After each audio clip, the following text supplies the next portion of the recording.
Hello and welcome back to In the Corner. I'm Cash. Today is Friday, May 30th, and tonight we've got some good action. Tomorrow night we've got some great action. So we're going to talk about the fights coming up this weekend. The big one is the PBC doubleheader tomorrow, where we're going to get Caleb Plant and Jermall Charlo, both in separate fights, to build up to a potential fight between the two of them. We see this a lot in boxing, and part of me is worried that something could go wrong, just because, again, we see it so much. We saw it with Devin Haney and Ryan Garcia in Times Square. Ryan Garcia lost. We saw it with Anthony Joshua and Deontay Wilder in Saudi Arabia. Deontay Wilder lost. So part of me is a little bit worried that one of them could lose one of their fights. Even when a fight gets set up on separate cards, like Tim Tszyu and Keith Thurman, they just end up choosing a different route. Now, Tim Tszyu's going to fight Sebastian Fundora at a fight that's probably going to get announced on Saturday. Apparently, there's a press conference for the Manny Pacquiao Mario Barrios fight and the Sebastian Fundora Tim Tszyu as the rematch, as the co-main event. So that should be fun. But yeah, so tomorrow we've got the doubleheader there. We also got the UFC card headlined by Erin Blanchfield versus Maycee Barber. And then on, tonight you've got the Golden Boy card with a really interesting main event that I feel like nobody's talking about enough, and that's between Bektemir Melikuziev and Darius Fulghum. It's a WBA super middleweight title eliminator, so actually the winner of that fight is really, at least in the WBA's eyes, in line to fight the winner of Plant versus Resendiz. And then also tonight we have a matchroom card in Mexico with Khalil Ko going into rematch Manuel Gallego. So let's get started off and let's just jump into this weekend's action. And we're gonna kick us off with the big fight, and that is Caleb Plant versus Armando Resendiz. Now, I'm not too familiar with Resendiz overall. He obviously is the loss to Elijah Garcia and a loss to Marcus Hernandez from a while ago. He's a win over Jarrett Hurd. He knocked him out in the 10th round. Other than that, I don't see anything that's very interesting. He's 15-2. This is very much a fight that Caleb Plant should be winning. I don't like either of these fights for Plant or Charlo. I just think that they're kind of mismatches, and this is, again, a fight that Caleb Plant should very much be able to win. Caleb Plant has, he's not looked the best overall as of recent. He had the loss to Canelo, and then he fought fine. It wasn't a bad loss. And then the loss to David Benavidez, it wasn't a bad one. And then the McCumbee fight, he won. He stopped him, and he looked good in the second half of that fight. But he also got hurt. He got dropped once. He got hurt multiple times actually. So I don't know, but this is definitely a fight that I see Plant winning. I don't foresee it being too difficult for him. I could be wrong. You never know until you get in there. But yeah, I'm excited to see Plant back. Plant will totally stop him, but it's definitely a possibility. I'm going to pick Caleb Plant to win, probably by stoppage. Moving on over to Jermall Charlo, his return versus Thomas LaManna. So LaManna, I'm not sure how to say it. 39-5. He's actually been on a bit of a winning streak. It looks like he's won about his last 10 fights or so. There's not really anybody in there that's too much of note. I don't see any big names. His last loss came in 2021 when he got knocked out by Erislandy Lara in the first round. So he's been stopped before, and that's from Lara, who hasn't always been the heaviest hitter. He has as of recent. Jermall Charlo, 33-0, 22 of his wins coming by knockout, and he's been horribly inactive in the 2020s. In the whole decade so far, he's only had 4 fights. One fight in 2020, fight in 2021, and then 2.5 years out of the ring, and then another year and a half out of the ring. So he's just been terribly inactive. Hopefully, him doing this fight and getting set up to fight Caleb Plant means he's going to be more active, and we'll get that fight later on this year. This is one that Caleb Plant that Jermall Charlo should definitely be able to win. But I'm more worried about him winning his fight than I am Plant, just because Plant has been in decently good form. He hasn't been as, he's not, he's definitely lost 2 of his last 4 fights, but those have been against the top tier opposition. Jermall Charlo hasn't been against top tier opposition in a while. He hasn't been in opposition at all. He hasn't had a lot of fights recently. He's only fought, once in the past 4 years. So I'm a little bit worried that his inactivity could cost him. He won the Jose Benavidez Jr. fight very clearly, but he's still, the inactivity, the ring rust was there. And I think there will be some on Saturday night. He could either really have a rough night in there and potentially get upset. I don't think he will. I think he'll still win. I'm not going to pick him to win by knockout, again, just because he's been out of the ring for so long. But He should be able to get this one, and I don't know, man. I can see something at least. He could get upset. I don't think he will, but I think that it could be a really rough night for him potentially if his inactivity is evident in the ring. So that's what I say about those two fights. I really do hope that we get the winners to match up. I think this is a fight that's been brewing for a while. It's a good one. It's a great one, matter of fact. I believe it was Jermall who I think Caleb Plant slapped behind this, backstage in one of the fights. I could get them confused because they are twins, him and Jermall. But I think it was Jermall. So there is definitely beef there, and man, what a fight it would be later this year if we got these two to match up in the ring. But we'll see what happens on Saturday. It should be a fun doubleheader. Also on the card, the best fight on the card probably is Yoeli Hernandez versus Kyrone Davis. Very good fight at middleweight. Hernandez 7-0 with 7 knockouts. I wouldn't call him a prospect. He's been in top tier fights since the moment he got in. This is definitely his biggest test as a pro. But Kyrone Davis, is coming in. He's 19-3-1, coming off a really good win over Elijah Garcia, an upset win, and he's looking to do the same thing. He wants to put another PBC prospect, if you like. He wants to put him down. And I think he's got potential to do it. I think this is going to be a really good fight. These guys are both top 10, maybe top 15, but, top 10 probably at middleweight. I think Yoeli Hernandez is ranked number 1 with the WBA. He's been calling for the Erislandy Lara fight or Shane Mosley Jr. Eliminator. He wants that title fight. He's really close to getting it. I thought he could have gotten it on this card or next. He has the Kyrone Davis fight to get through. But, yeah, man, I think this is a great one. I'm excited. I'm going to pick Hernandez to win.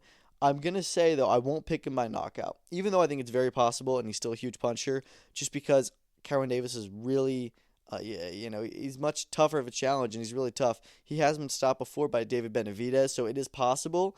I don't know. I see this potentially going the distance and giving Hernandez a good fight, but we'll see. And then Isaac Lucero is also on the card in an 8-rounder. I believe he's meant to be on the main card. He was announced as such against an opponent. That opponent has since pulled out, I guess, and he's now set to fight TBA in an 8-rounder at 154 pounds. I know that Lucero is another prospect that I think Samson Boxing is pushing. So, hopefully they do have a fight for him, and he is on the main card. I do like having a 4-fight main card as opposed to a 3-fight main card. But we'll see. Kermel Moten is also on the card.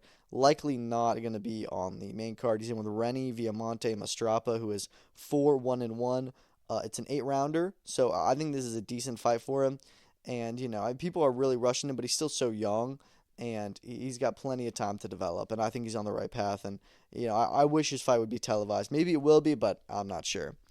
But yeah, moving on from there, we're staying in Vegas, but for tonight, Beck the Bully versus DFG. Very interesting fight. Let's talk about it. But yeah, this is a super interesting fight to me. I feel like nobody's talking about it enough. I think that it's very competitive, and I'm not even sure who's going to win it. I don't even know what to think, because you have Beck the Bully, who's been, on a fringe contender. He's been waiting to get into that top mix for so long, it feels, and he's just never really cracked in, never gotten into everybody's top 10 rankings or anything. Since his loss to Gabe Rosado, which was, 4 years ago. And he's had a lot of decent wins since then, including a win over Gabe Rosado in their rematch. But, I don't know. He just hasn't been able to really get something great going. This would definitely be, I think, his most interesting win in a while. You have Darius Fulghum, who's a Golden Boy prospect who, only made his debut in 2021. He's already 14-0 with 12 knockouts. He's a big puncher, and he's not even necessarily a big puncher. He just has a lot of power, and he's a guy who's ran up this scene really fast. I didn't think he was anywhere close to getting a world title eliminator. I don't know how much of this world title eliminator talks is really going to cement them as a mandatory, but it's very interesting to me. I'm going to sit on the fence on this one. I really don't know what to pick, just because it's so weird. It's such a weird matchup. You have Beck, who's been established for such a long time. And then you have Darius Fulghum, who's the new kid on the block. And both of them, I'm like, wait, this is a world title eliminator, and they're fighting each other. It's just very, it's hard to pick. I think that the experience of Melikuziev should be able to do him well. So that's why I'm kind of leaning his way, just because he is the more experienced fighter. He has been in much tougher fights. He's been through adversity. And then Darius Fulghum hasn't yet. Even though he's looked fantastic as a pro so far, and hasn't really had any issues, and it looked great, and it will do great things. I think the Golden Boy's matching him really tough, really fast. Out of nowhere, they just took a huge jump with him. And I think it's just kind of because they got him and Beck. Somebody's gonna have to excel soon, and it can't be both of them. So, it's time to do an eliminator between the two, for who's gonna get Golden Boy's main focus at 168 pounds. So I'm gonna pick Beck, but very, very cautiously, like 55-45, just because he has the experience. I could be very wrong, and I'll say this, whoever wins this fight, it won't be competitive. They're just going to take over with the fight, and it's going to be like, oh, yeah, we should have seen that coming. But I'm looking forward to it. It should be a good one. The card is not the strongest card. Co-main event is Eric Priest versus Luis Arias, so decent step-up opponent for Priest. Another 10-rounder for him at middleweight. And look, middleweight is not that hard of a division to get to the top, and I say that I don't mean it's like easy, but I just mean that there's not a ton of tough guys to get through. There's a very much an elite, and below that that elite is not very packed. You've got the champions, maybe like one contender, and then you've got a lot of really solid contenders. Maybe 10 of them, and that you consider the top of the division. So Eric Priest is not far off. I think that he keeps on getting wins like this, and he'll start to get into a really interesting fight. But that time is still coming. You've got Federico Pacheco on the card, who's the heavyweight brother of Diego Pacheco. You have Joshua Edwards returning, who's Golden Boy's new heavyweight prospect. So 2 heavyweight fights, and Caden Griffiths as well. He's been really fun to watch so far as a pro. All 4 of his wins coming by knockout. So that's your main card. And then you have Daniel Garcia, Grant Flores, and Santiago Dominguez, who fights in a 10-rounder, all on the non-televised prelims. And I don't know why they won't just put them on YouTube. I feel like Golden Boy only does, televised prelims if they have like 5 or 6 prelims to show. Like if you only have 3, that's okay. You can still show that on YouTube. I don't understand why not. I'd like to see it, but it's whatever. But it should be a decent night. I'm really excited for the main event. It's interesting because they haven't been promoting it much. They didn't even have a press conference for it. It's going to be a Golden Boy Fight Night on YouTube. And actually, this fight is so good that, I don't understand why it's getting the secondhand treatment. I'm not sure. Golden Boy's not been putting on a ton of cards recently. It seems like it's only about one a month. But, I'm still looking forward to this. I think it's going to be a great fight. Not really sure which way it goes, but we'll find out tonight. Also tonight in Mexico, you have the return of Big Stepa. I love that name, and he's going in to an immediate rematch with Manuel Gallegos, who they fought in November. Gallegos stopped him in the 9th round. Ko is just unbelievably tired. I don't think he's ever been that long in a fight. The longest he's been, it says, is on his box rec is 7 rounds, and it was about maybe 5-6 rounds in that he just started to get really tired. It started to lose rounds. It was I don't know if he really got knocked down much. It wasn't necessarily him getting hurt. It was just him being absolutely dead tired, and he was just taking knees and just didn't want to be in there anymore. So he got stopped. It's interesting matchmaking, throwing him right back in. I kind of like that matchmaking. Like really test him. Part of me feels like he should work to get back up there, but he's been a decent prospect, and I don't know. I think that he could win this one. Gallegos did have a really good showing, and he's really solid. He's not a poor fighter. He's 21-2-1. One of those losses coming to Diego Pacheco. So he's very much decent. I think that this is one of those possibilities we did just see with Johnny Fisher and Dave Allen. Dave Allen was able to win the rematch in much more convincingly fashion. He wasn't able to do enough in the first fight to get the win, but he did in the second. He stopped him. So it could be a similar fate where, most rematches, they go the way of the original A side. This time it could go Gallegos' way again. I'm going to pick Khalil Ko just because I do still think that they made this fight for a reason. And again, it's very clear when we watch this fight what he needs to work on, his conditioning. So he does have the pedigree to be able to stop a guy, or not stop, but get past a guy like Manuel Gallegos. We'll see if he can do that, if he's really made the right adjustments. But if not, Gallegos can win this fight, and it may not even be that hard for him. So really great fight. Co-main event is Gabriel Goyaz Valenzuela versus I think his name is Manuel Medina. Manuel Medina Barrera, it says. It's an interesting one. Goyaz is 34-1, coming off the loss to Subriel Matias. So I don't hate him being on this card in the co-main event. He put up a really decent showing against Brielle. I think I remember. I could be wrong. Yeah, it was a very close fight up until the stoppage. So glad to see him returning. And then Murodjon Akhmadaliev, which to me, this is the main event of the card. This is the fight I'm most excited for. It's not even the co-main, which I'm not really sure why, and this isn't a great card. I don't know why it's not the co-main event, but anyways, yeah, he returned against Luis Castillo in a fight that I think is super risky. I don't think that Castillo is going to beat him by any means, but Castillo's decent, and MJ's got the huge fight with Inoue lined up for September. I don't understand why you would risk it for the sake of activity. He's going to fight in a few months anyways. You don't need to keep him active until then. Let him prep and stuff, and ring rust won't be his problem. He hasn't been the most active in a while. He's been fighting once a year, and so I understand why they want to, get him back on track. But I don't know, man. He should hopefully make very short work of this. I don't want to see him get into a 10-round bruising affair where he's going to be, come out with a cut and he loses the September fight. And if so, that is going to be very, very upsetting and very disappointing. So I don't know. I hope he gets through it easily. I'm really excited to see him just get out there and do it quickly, and more so just nervously anticipating, because I want him to get out there quick and easy. Opening up the card, you have the return of Adrian Curiel. He obviously is the former IBF light flyweight champion with his victory over Sivananthe Nanchinga. They rematched and Nanchinga beat him. Then he had the loss to Sonny Edwards. So he hasn't, been on the best run. He has had a win since then against Damian Arson. That was just in December. He's in with Johan Rubio, who's 8-2-2. This is a fight that Curiel should win. I don't know much about Rubio, but, former world champion. It's also possible that Curiel, 6 losses in his 32 fights, I think. I'm not sure. He's not the most high quality fighter, so we'll see. But I think that he should be able to win that. And then you have Christian Medina versus Juan Ramirez at the end of the card in a 10-rounder.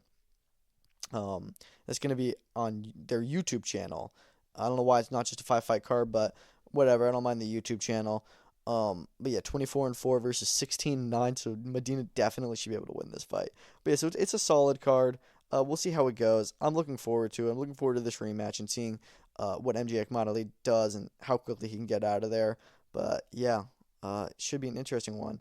We also have tomorrow night the next UFC Apex fight night between Erin Blanchfield and Maycee Barber. This very well could be an eliminator for the flyweight title. Number 4 versus number 5. Winner could be getting in there against Valentina Shevchenko or, whoever ends up, the winner of her versus Yang Weili if they make that fight. I'm hopeful that they do. I think this is a really good fight. I'm going to pick Blanchfield just because she has been, in a bit of form. She did have the win over Namajunas, and honestly, Barber's been in bad form or anything. I just think that Blanchfield, having that Namajunas win is really impressive.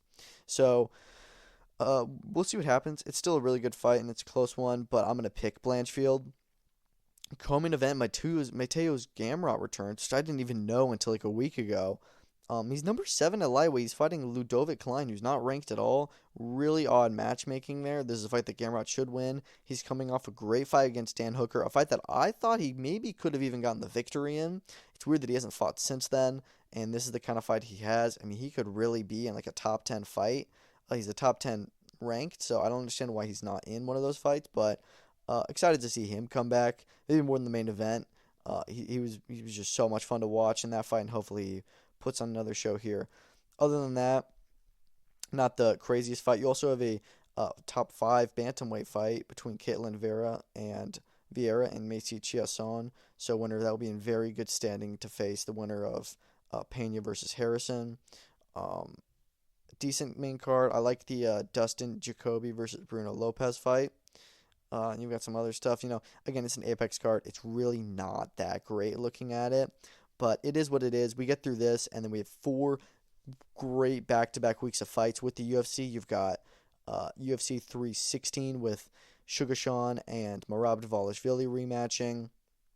You've got June 14th in Atlanta, Kamaru Usman versus Joaquin Buckley. You've got on June 21st in Baku, Jamal Hill versus Khalil Roundtree, and then UFC 317 in Las Vegas International Fight Week. Elio Topuria versus Charles Oliveira, and Alexander Pantoja versus Kai Kara-France. So really awesome month of June planned for the UFC. We just got to get through this one weekend of an okay card, and then we get banger after banger after banger. But yes, that's all the fights we have coming up this weekend. We're going to talk about some news, starting with Jaime Munguia. Has turned in an adverse testosterone finding from the Bruno Surace rematch on May 3rd. So I've seen a lot of people point out something about Eddie Reynoso's gym and how he has many of his fighters, like 10, 15, have all had cases of, PED usage. And that is definitely a pattern that I think should be investigating. I'd like VADA to investigate the coaches and the gyms a little bit when patterns like that start to show up. This was literally Munguia's first fight with Reynoso, and he gets immediately popped for findings. He says he's denying it all, which I mean is what you do in this situation. It's what they all do. They just say, I don't. This is my first time hearing of this. I don't know, man. It's interesting. I'm not that surprised.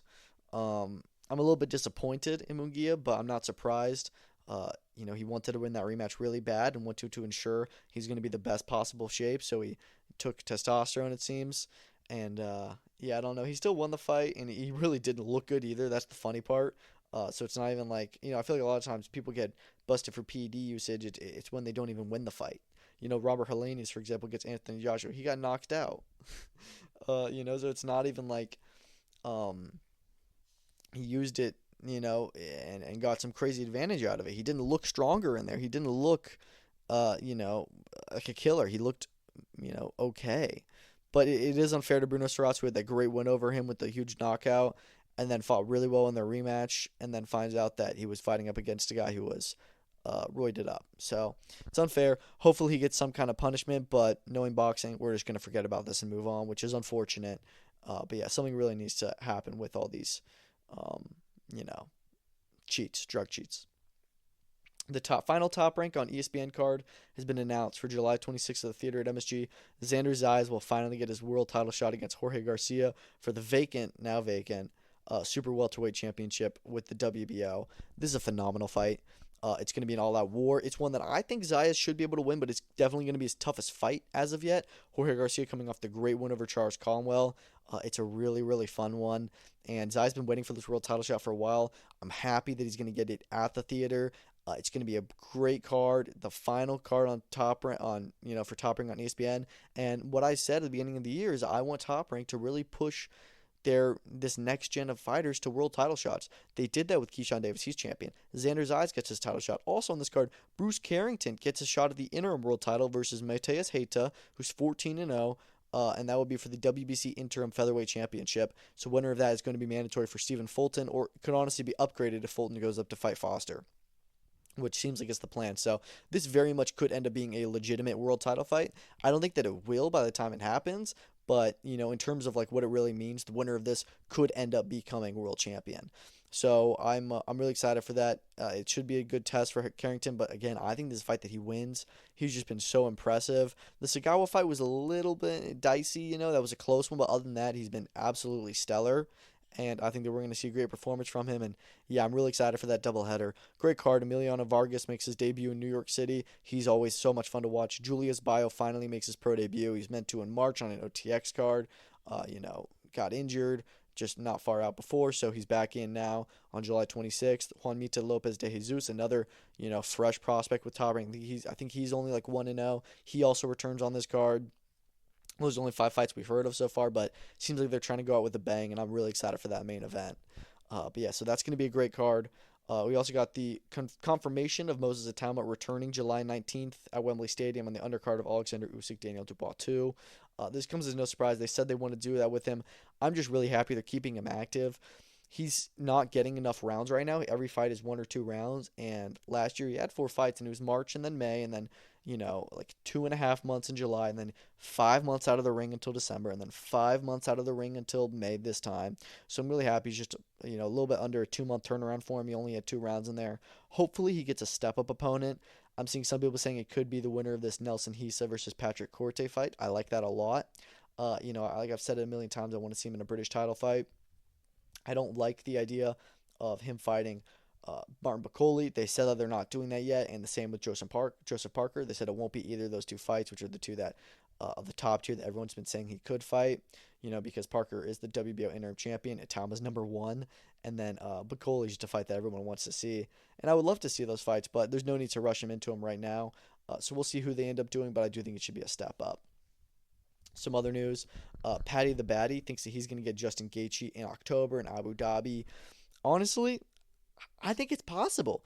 I think that we're going to get Topuria versus Oliveira, so the next guy is going to be waiting. It could be Arman. It could be Justin Gaethje. It could be Paddy the Baddy, especially if Ilya wins. There is a big history there. I'd like to see Paddy get one more win before them. Arman or Justin could go straight into the title fight. I'd like to see all of them get another win. I'm guessing Arman is, just because of the stunt he pulled in January, may not get that fight. He may have to fight somebody else lower in the rankings and then get the fight. So it really could be Paddy versus Justin Gaethje. UFC may want to do that because it could be, very much a changing of the guard type fight.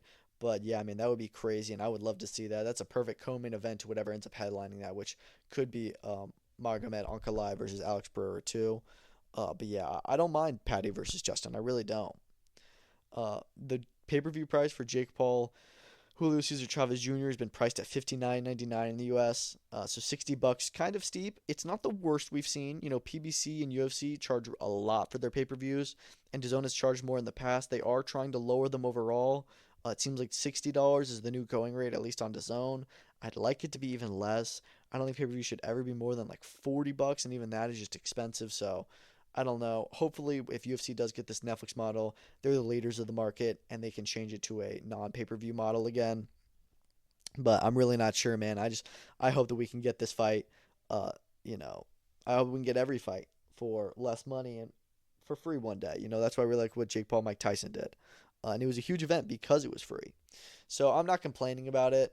This is about what I expected. Maybe I'd hope for like $50 or $40, but I kind of expected it to be this much. It's a great card, but yeah, I don't love the $60. But anyways, next week, Albert Ramirez is going to headline against Michael Flannery. 20-0, 17 knockouts versus 13-0, 11 knockouts. Don't know much about Flannery, but he is undefeated with a high knockout percentage, so it should be a great fight. I think that Ramirez should definitely win this fight. He needs to. He's been on the brink of getting a big fight for a while. And I don't know if he was always planned to be on this Eye of the Tiger show, but I think Imam Kataev was supposed to headline it. But he obviously is now going to be fighting David Morrell in July. So they took him off that and, I guess, put Albert Ramirez in as the headline act, which I don't mind at all. That looks like it'll be a decent card. And then lastly, the last bit of news, the Strip John Jones petition has had like 150,000 signings or whatever. It's crazy. I did see a funny clip of Ben Askren asking if Daniel Cormier signed it. And it seemed like DC maybe had signed it. I think it's really funny. I love this petition. I was looking at the comments under a UFC post, and every comment was just Strip John Jones. We don't need him as champion. He's not doing anything. We don't want him there. I don't understand why they're... I do understand because, Dana loves him and he is one of the biggest stars in the UFC, but it's like, come on, man. Like, we got to keep the division going. There is a rumor that they're waiting to land the Netflix deal and to have that as the first fight of the Netflix deal at the beginning of the year, which I wouldn't hate, but also I'm like, okay, so Tom Aspinall is going to be out of the ring for a year and a half or out of the cage. I don't like that. He should get a fight soon. Honestly, I think that it's time where we just strip John Jones and we make Tom Aspinall versus Cyril Gane for the title.